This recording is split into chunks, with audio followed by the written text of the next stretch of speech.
Alright, here's what we got. We've got the Stant thermostat 14659. We also picked up some other items.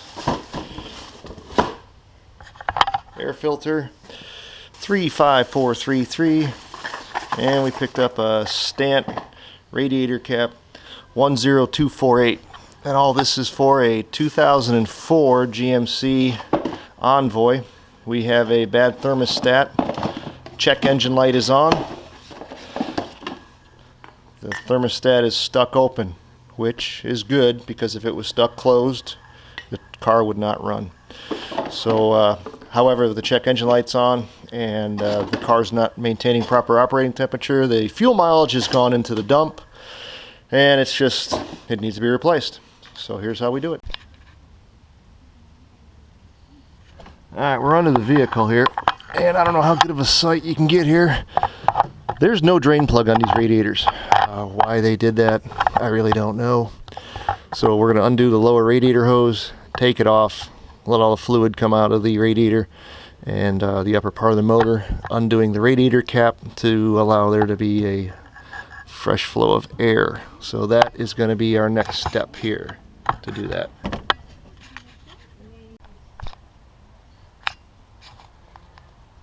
Okay, real quickly, we've undone the radiator cap right here. The thermostat is actually down in here behind the alternator.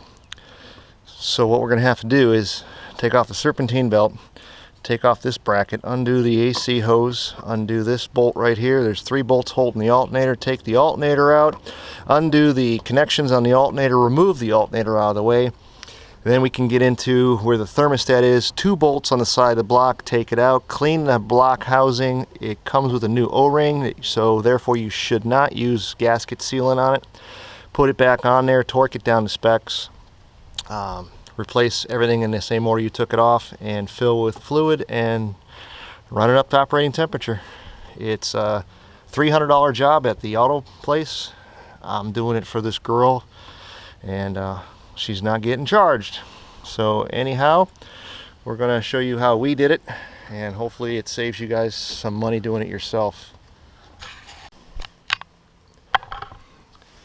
Alright, here we have the old part and the new part, and you can see that this part failed and it stuck open. This is the new part with the thermostat properly working.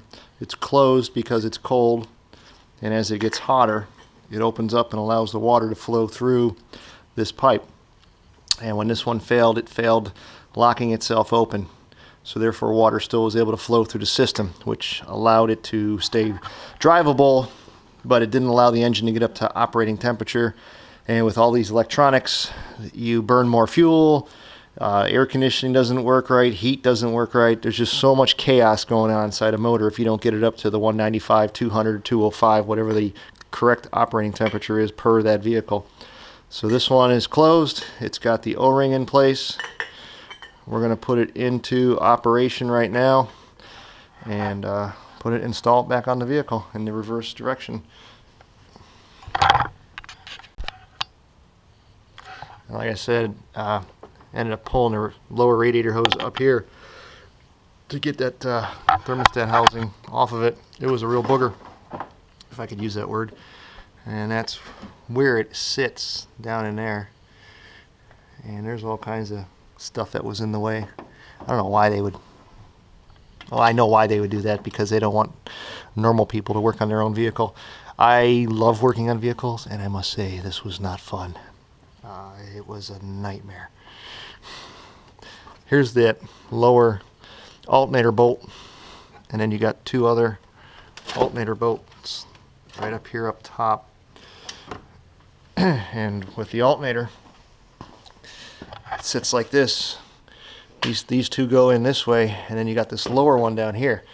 The only problem is you have an air conditioner hose that goes right here. That is a part metal air conditioning hose, and you cannot really move it. So the only way to get down there was with a box wrench, which you did the turn, turn, turn, and it took a good 20 minutes to get that bolt out. That was not fun, and I'm not putting it back in. It's going to be even more fun.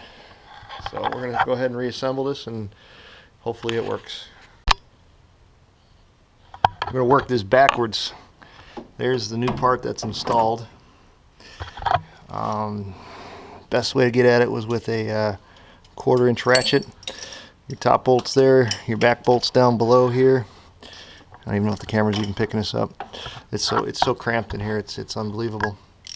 But 10 millimeter on a 1/4-inch drive ratchet. Top bolt, bottom bolts in the back behind that unit. Torque them down. You know, make that O-ring seat in there. One thing I did notice that there is no groove on the block. The block is smooth. The groove is inside the thermostat, so you do not have to clean out any groove. Some vehicles there's a groove on the block. Some vehicle the groove is in the thermostat housing. This one has the groove is in the thermostat housing, so you have nothing to clean out on the block. Just wipe it down, make sure it's nice and clean, and go ahead and reinstall that.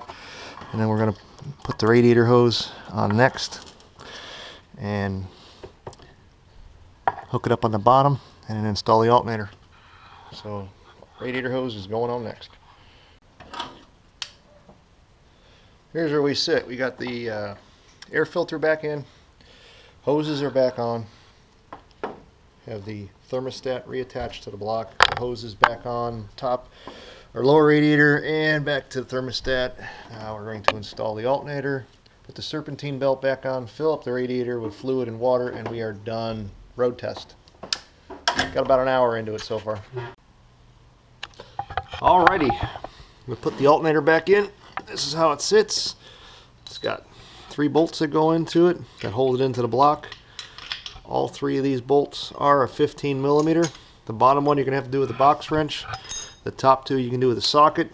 On the back side of the alternator, you can have your electrical connection that just pushes in, and then a 10 millimeter box wrench to put the connection on for the power feed. Go ahead and put that in next. There you have it. The 3 bolts are back on the alternator. Bottom one took a little bit of time, but it was successful. Got the power cable tied in the back with a 10 millimeter and the plug that goes in the back of the alternator, the quick connect plug. All we gotta do now is put the serpentine belt back on. That's just a matter of fact of making sure it's in the right grooves on that pulley down there. Make sure it's in the right grooves down there in the bottom pulley. Comes around the side of the bottom of the harmonic balancer, up around the top of all that, and straight it up around the front of the water pump. There we go. All I gotta do now is just get that tensioner to flip over and grab it. We're done. Fill it with water and drive it. Alright, a quick recap here. Some things that may have been left out just because we do this so often and we forget to tell you. First thing we did do is disconnect the negative battery cable, and that is the last thing to do, is put that back on. Serpentine belt is back on, alternator is back on, torque down to specs, the thermostat housing is back on and torque down to specs. Lower radiator hose is connected to the thermostat housing plus down to the bottom of the lower radiator. Radiator is empty. I've evacuated all the fluid out of the reservoir. I'm going to put fresh fluid in there. So I'm going to fill this with the mixture of antifreeze and water. And always, I cannot stress this pack, every year, go spend yourself $5 and buy yourself a new radiator cap. Its spring has to be at 15 pounds. And they get old, they open, they close all day long, spring gets worn out. Spend the $15 and buy yourself a new cap, or $5. I mean, spend your $5, get yourself a new cap, so you got a good 15-pound spring, which keeps the radiator pressurized at 15 pounds, which helps your boil over temperature stay where it's supposed to be. Best thing I can tell you, replace that radiator cap. So we'll go ahead and fill it up with fluid, put the negative battery cable back on, and go test drive this vehicle, and it's done. Got, I don't know, with lunch and drinking a couple beers involved, 2 hours. Took my time, saved her $300, and she's happy. So we'll get her back on the road. I cannot believe I just did what I did. I finished the whole video. I put the antifreeze in, and I didn't give a plug to the guys over at trustedoil.com. If they saw this video, they would have probably come out of their glue shoes. No, they really are awesome over there at trustedoil.com. They hook us up with all the AMSOIL. We love the AMSOIL product. This is the AMSOIL antifreeze. It's good for 250,000 miles or 7 years in a gasoline vehicle. And if you drive a big diesel truck, it's good for 750,000 miles. It's universal. It's compatible with all antifreezes right there. All antifreezes, major antifreezes. If you're running Bob's antifreeze, I can't guarantee that, but no, it's good stuff. We run it, and it's got this really cool stuff in it. I don't even know what it does, but if you get a pinhole leak in your hose, it comes out, and when the air hits it, it seals it. So it's some awesome stuff. I got to do some more research on it. I have this in every vehicle I've owned, and every vehicle we service we put it in, but go check them out.